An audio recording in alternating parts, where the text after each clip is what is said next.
कहते हैं हरि सुमरे सो वार है और गुरु सुमरे हो अपार। अब यहाँ गुरु का सिमरण नहीं, गुरु जी ने जो मंत्र दिया है उसको जो सिमरण करते वो पार होंगे।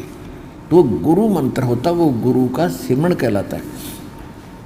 अब वैसे तो आपका लगाओ गुरुदेव के अंदर ऐसा हो कि अन्य गुरु और संत के प्रति सौपन में भी भाव नहीं आवे। और फिर जब गुरुजी ने मंत्र जो दे दिया जिस समय तुम जाप करते हो उस समय आपको, ये राधा स्वामी वाले कहते हैं सुरत शब्द का अभ्यास करते हैं। और अभ्यास क्या करते हैं, 2.5 घंटे सुबह 2.5 घंटे शाम बैठ कर ध्यान लगाते हैं, धुन सुनते हैं। ये इनका सुरत शब्द अभ्यास बताया इन्होंने। रख तरह के जो नाम आपको दिया है सिमरण करते समय उसके ऊपर वो सुरत लगाओ। सुरत मीन चित लगाओ, ध्यान लगाओ। वो शब्द तो गुरु हो गए, जो गुरु जी ने मंत्र दिया है, नाम दिया, वो तुम्हारा गुरु समझ लो और आपके मन को उसका चेला बना दो। जो सुई में डोरा रे शब्द गुरु चित चेला रे।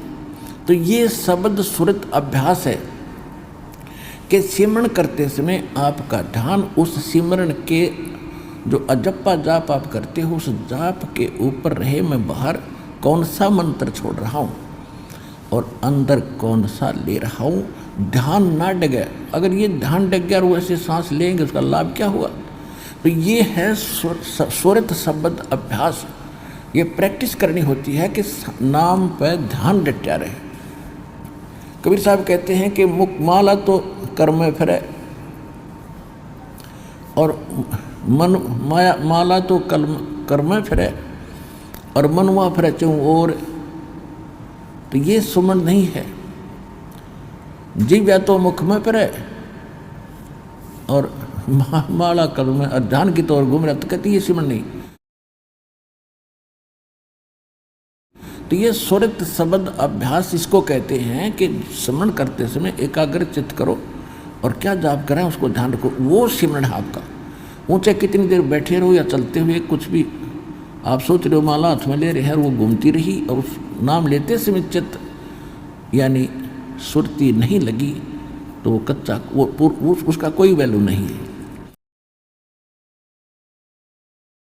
तो ये सुरत शब्द अभ्यास इसको कहते हैं कि सिमरन करते समय एकाग्र चित्त करो और क्या जाप करें उसको ध्यान रखो, वो सिमरन है आपका।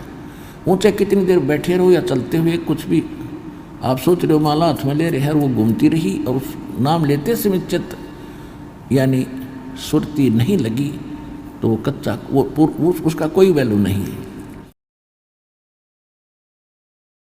तो सुरत और मन ये 4 पदार्थ एक करने पड़ेंगे, सुरत, नृत, मन और पवन। पवन तो श्वास है ही और सुरत जब लगी मन आप पे उसके साथ आ जाएगा और नृत भी साथ रहेगी। जब हम उस पर चित्त लगा देंगे तीनों ऑटोमेटिक आ जाएंगे। श्वास वो है ही, श्वास तो हमारा आ ही जा रहा है, उसके साथ जब हम उस मंत्र भी बोलेंगे, उच्चारण करेंगे मंत्र का अंदर से श्वास से, तो उसके साथ जब हम ध्यान लाएंगे तो अपने आप तीनों वो साथ आ जाएंगे। सुरत, नृत और मन इनका एक इकट्ठा जोड़ा बनेगा और पवन चल ही रहा श्वास। तो सुरत, नृत, मन, पवन ये 4 इकट्ठे होते ही ये एक सिमरन जो आपने कर दिया उसकी कीमत बताइए।